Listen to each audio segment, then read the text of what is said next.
হে guys welcome back to my channel. আশা কৰিছোঁ আপোনালোক সকলোৱে ভালে আছে আৰু সকলোকে মোৰ চেনেললৈ স্বাগতম জনাইছোঁ। তো আজি মই আৰু এটা পনীৰ ৰেচিপি আপোনালোকৰ লগত শ্বেয়াৰ কৰিম। বহুত চিম্পলকৈ মই বনাইছোঁ। তো যদি আপোনালোকে বনায় তেনেহ'লে মোক ইনষ্টাগ্ৰামত ফটো পঠিয়াবলৈ নাপাহৰিব। তো মোক নিশ্চয় ফটো পঠিয়াব। তো বলক ৰেচিপিটো চাই লওঁ। তো পোনপ্ৰথমতে মই ইয়াতে পনীৰ গৰম পানীত ভিজাই ৰাখিছোঁ আৰু 10 মিনিট মই ইয়াতে গৰম পানীত এইদৰে ভিজাই ৰাখিছিলোঁ। আৰু তাৰপিছত চাব পনীৰখিনি একেবাৰে সফ্ট হৈ গৈছে। আৰু তাৰপিছত মই ইয়াতে দুটা মিডিয়াম সাইজৰ টমেটো লৈ লৈছোঁ আৰু এইখিনি পিচ পিচ কৰি কাটি লৈছোঁ। তাৰপিছত মই ইয়াতে 3টা কেঁচা জলকীয়া কাটিছোঁ আৰু এটা ডাঙৰ পিঁয়াজ লৈছিলোঁ। আধা মই মিহি মিহিকৈ কাটি লৈছোঁ আৰু আধা মই এইদৰে ডাঙৰ ডাঙৰকৈ কাটি লৈছোঁ। তো তাৰপিছত মই ইয়াতে ডাঙৰ 3টা কেপচিকাম লৈছোঁ। তো আপোনালোকে কম বেছি কৰিব পাৰে, বাট মই কেপচিকাম অলপ বেছিয়ে দি দিওঁ কাৰণ মোৰ পনীৰতকৈ কেপচিকাম খাবলৈ বেছি ভাল লাগে। তো তাৰপিছত মই ইয়াতে কেৰাহী গৰম হ'বলৈ দিছোঁ। কেৰাহী ভালদৰে গৰম হৈ যোৱাৰ পিছত মই ইয়াতে দি দিছোঁ মিঠাতেল। তো মিঠাতেল আপোনালোকে অলপ ইয়াতে বেছিকৈয়ে দিব কাৰণ আমি পনীৰখিনি ভালদৰে ফ্ৰাই কৰি ল'ব লাগিব। তো তাৰপিছত মই ইয়াতে দি দিম পনীৰ আৰু পনীৰ দিয়াৰ লগে লগে মই এইদৰে ঢাকনিও ব্যৱহাৰ কৰিম, নহ'লে কাৰণ পনীৰত পানী অকণমান আছে তো সেইখিনি কাৰণে অইল ছিটিকি আহিব পাৰে গাত। তো এইদৰে আপোনালোকেও ঢাকনি ব্যৱহাৰ কৰিব লগে লগে, তেতিয়া চাব অইলখিনি ছিটিকি নাহে গাত। তো এইদৰে আপোনালোকে ভালদৰে পনীৰখিনি ফ্ৰাই কৰি ল'ব। তো মই ইয়াতে পনীৰখিনি ভালদৰে ফ্ৰাই কৰি ল'ম আৰু এয়া দেখিছেনে মোৰ পনীৰখিনি ভালদৰে ফ্ৰাই হৈ গৈছে। তো আপোনালোকে এইদৰে গোল্ডেন ব্ৰাউন কৰি ফ্ৰাই কৰি ল'ব। তো এইদৰে ফ্ৰাই কৰি ল'লে পনীৰখিনি খাবলৈ ভাল হয় আৰু গাখীৰৰ যিটো এটা কেঁচা গোন্ধ থাকে সেইটোও নাইকিয়া হৈ যায়। তো এইদৰে ফ্ৰাই কৰি ল'ব পাৰে আপোনালোকে, আৰু যদি ভাল নাপায় এনেও দি দিব পাৰে। তো তাৰপিছত মই চেম কেৰাহীত মই আৰু অকণমান মিঠাতেল ব্যৱহাৰ কৰিছোঁ ইয়াতে, আৰু তাৰপিছত মই 1 চামুচমান ইয়াতে জিৰা ব্যৱহাৰ কৰিছোঁ। তো তাৰপিছত মই ইয়াতে কাটি থোৱা মিহি মিহিকৈ পিঁয়াজ দি দিম ইয়াতে, আৰু ডাঙৰ পিঁয়াজখিনি আমি পিছত ব্যৱহাৰ কৰিম।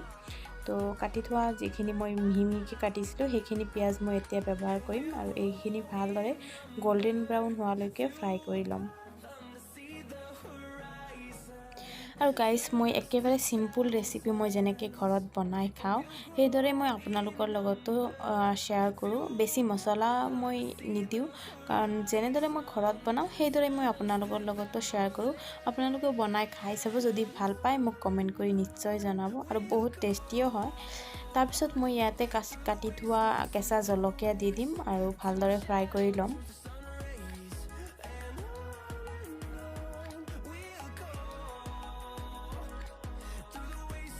আৰু পিঁয়াজখিনি যেতিয়া ভালদৰে গোল্ডেন ব্ৰাউন হৈ যাব তাৰপিছত মই ইয়াতে কাটি থোৱা টমেটো দি দিম আৰু এইখিনি ভালদৰে পিঁয়াজৰ লগত ফ্ৰাই কৰি ল'ম।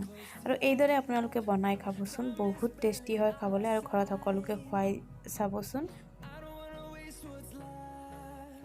আৰু টমেটো দিয়াৰ লগে লগে মই ইয়াতে মছলাও ব্যৱহাৰ কৰিম। তো ইয়াতে মই আধা চামুচ মই নিমখ ব্যৱহাৰ কৰিছোঁ আৰু বাকী মই পিছত টেষ্ট কৰি দিম। আৰু তাৰপিছত মই ইয়াতে আধা চামুচ জলকীয়া পাউডাৰ, আধা চামুচ হালধি পাউডাৰ আৰু আধা চামুচ মই ইয়াতে ধনিয়া পাউডাৰ এড কৰি দিম। আৰু গোটেইখিনি মছলা মই ভালদৰে ফ্ৰাই কৰি ল'ম টমেটোৰ লগত।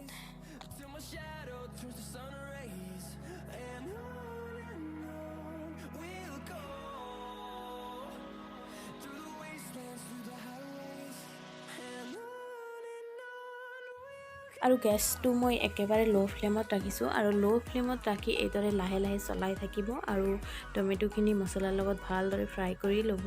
তেতিয়া আমাৰ চব্জিখিনি খাবলৈও বহুত টেষ্টি হয় আৰু ইয়াৰ ফ্ৰেগ্ৰেঞ্চটোও বহুত ধুনীয়া আহে। তো এইদৰে লাহে লাহে চলাই থাকিব।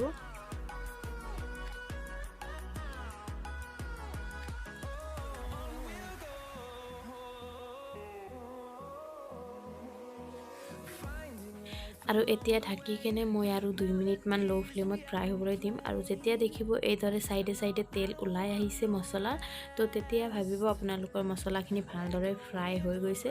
আৰু তাৰপিছত মই ইয়াতে এড কৰি দিম কেপচিকামখিনি, মই কাটি থোৱা কেপচিকাম ইয়াতে এড কৰি দিম আৰু ভালদৰে মছলাৰ লগত মিক্স কৰি ল'ম।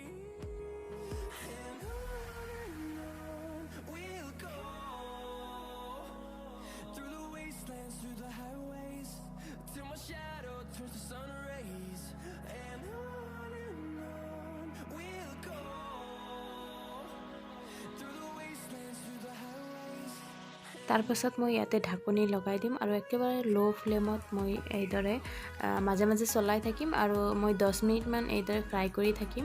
তো মাজে মাজে চলাই থাকিব, নহ'লে তলত লাগি ধৰিব পাৰে। তো মই গেছটো কিন্তু একেবাৰে লো ফ্লেমতে ৰাখিছোঁ।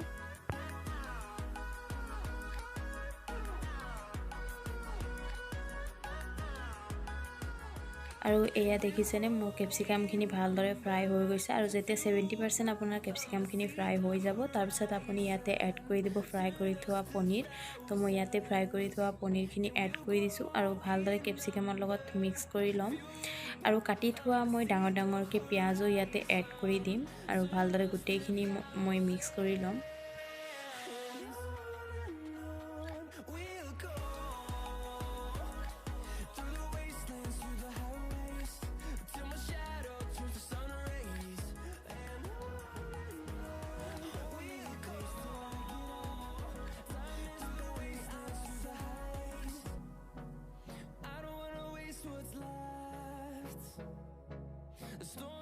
আৰু তাৰপিছত ঢাকি মই আৰু 5 মিনিটমান লো ফ্লেমত ফ্ৰাই হ'বলৈ দিম। আৰু এয়া দেখিছেনে মোৰ গোটেইখিনি বস্তু মছলাৰ লগত ভালদৰে মিহলি হৈ গৈছে। আৰু এইদৰে আপুনি আৰু 10 মিনিটমান লো ফ্লেমত ফ্ৰাই কৰিও খাব পাৰে, নহ'লে আৰু আপুনি পানী এড কৰি আপুনি কাৰিও বনাব পাৰে। তো মই ইয়াতে কাৰি বনাই আছোঁ, সেইকাৰণে এতিয়া মই ইয়াতে 1 গ্লাছ পানী এড কৰি দিম আৰু গোটেইখিনি বস্তু ভালকৈ মই মিক্স কৰি ল'ম।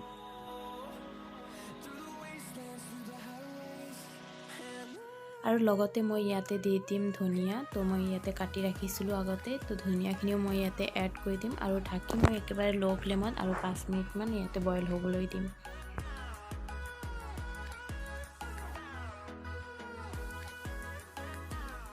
আৰু এয়া মোৰ কেপচিকাম পনীৰ কাৰী ৰেডি। আৰু কম মছলাত আপোনালোকে এইদৰে ঘৰত বনাই খাব পাৰে। তো আপোনালোকে নিশ্চয় ট্ৰাই কৰি চাব আৰু ঘৰত সকলোকে বনাই খুৱাবচোন। বহুত টেষ্টি হৈছিলে খাবলৈ, তো আপোনালোকে নিশ্চয় বনাই খাব।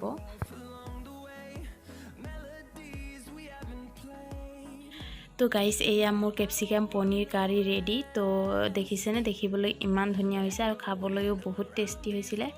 তো আই হোপ আপোনালোকৰ মোৰ এইটো ৰেচিপি ভাল লাগিছে। যদি ভাল লাগে মোৰ চেনেলটো ছাবস্ক্ৰাইব কৰি ল'ব আৰু ছাইডত দিয়া বেল আইকনটোও প্ৰেছ কৰি ল'ব, যাতে মই যেতিয়াই নতুন ভিডিঅ' আপলোড কৰোঁ তো সকলোৰে আগত আপোনালোকে ন'টিফিকেশ্যন পায়। তো মই আপোনালোকক লগ পাম আৰু এটা নতুন ৰেচিপি লৈ। তো তেতিয়ালৈকে বাই বাই, টেক কেয়াৰ।